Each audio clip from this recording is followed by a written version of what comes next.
Mamadou Mbach, moi je suis né à Kaolack. J'ai grandi à Kaolack, là où j'ai fait mes études scolaires avant de poursuivre mes études universitaires à Dakar.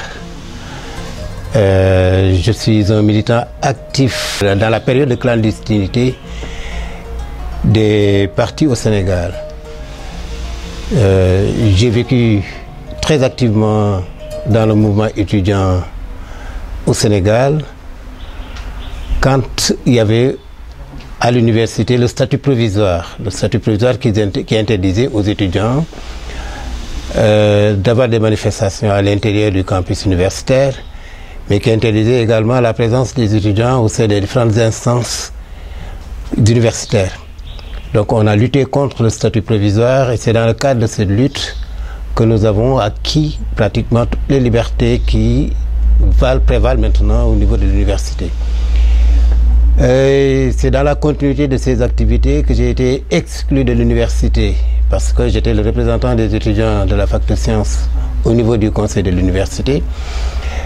Donc j'ai poursuivi mes études en France. À la suite de cette exclusion, je suis revenu au Sénégal où j'ai exercé le métier de professeur d'SVT. Après, bien sûr, une maîtrise d'SVT et puis un DEA en épistémologie et histoire des sciences. Donc, j'ai repris plus ou moins des activités militantes depuis l'avènement de Macky Sall. Enfin, avant l'avènement de Macky Sall, depuis la mise en place d'un parti avec Macky Sall que j'ai accompagné. Ce livre, je l'ai écrit parce que j'ai toujours senti un malaise, un très profond malaise en moi-même quand je me retrouvais subitement replongé dans une ambiance très sénégalaise et où je trouvais véritablement pas ma place. Donc j'ai traversé une période de crise parce que j'étais confronté quand même à un Sénégal que je ne reconnaissais plus dans ses valeurs.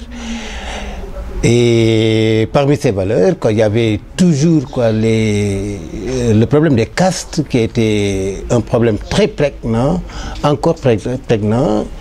Et je me sentais d'autant plus mal que je ne retrouvais plus les intellectuels qui avaient une audace de lutter de façon conséquente contre ces réalités. Donc je me suis dit quand même qu'il y avait là une opportunité pour écrire sur ces problèmes-là. Mais l'histoire des castes, en même temps que c'était le sujet principal, le thème principal, ça a été un prétexte pour aborder des questions de la société sénégalaise que je trouve véritablement en crise de valeur. Le livre décrit la relation entre deux jeunes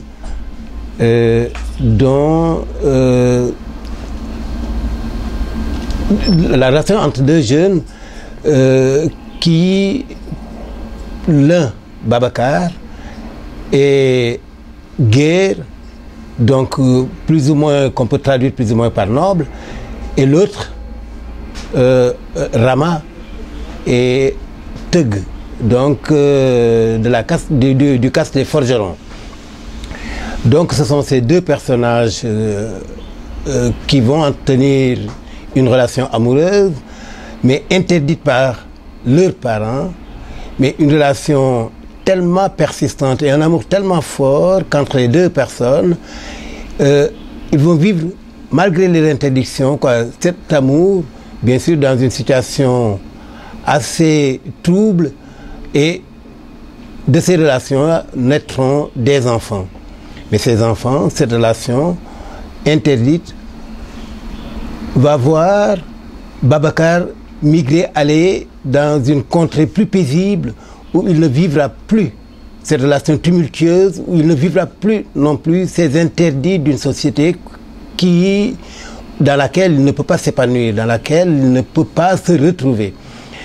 Mais après une vingtaine d'années de vécu à l'extérieur, auprès d'une autre femme qu'il va désirer aimer, il va se retrouver contraint de retourner dans sa ville d'origine, dans sa ville de naissance.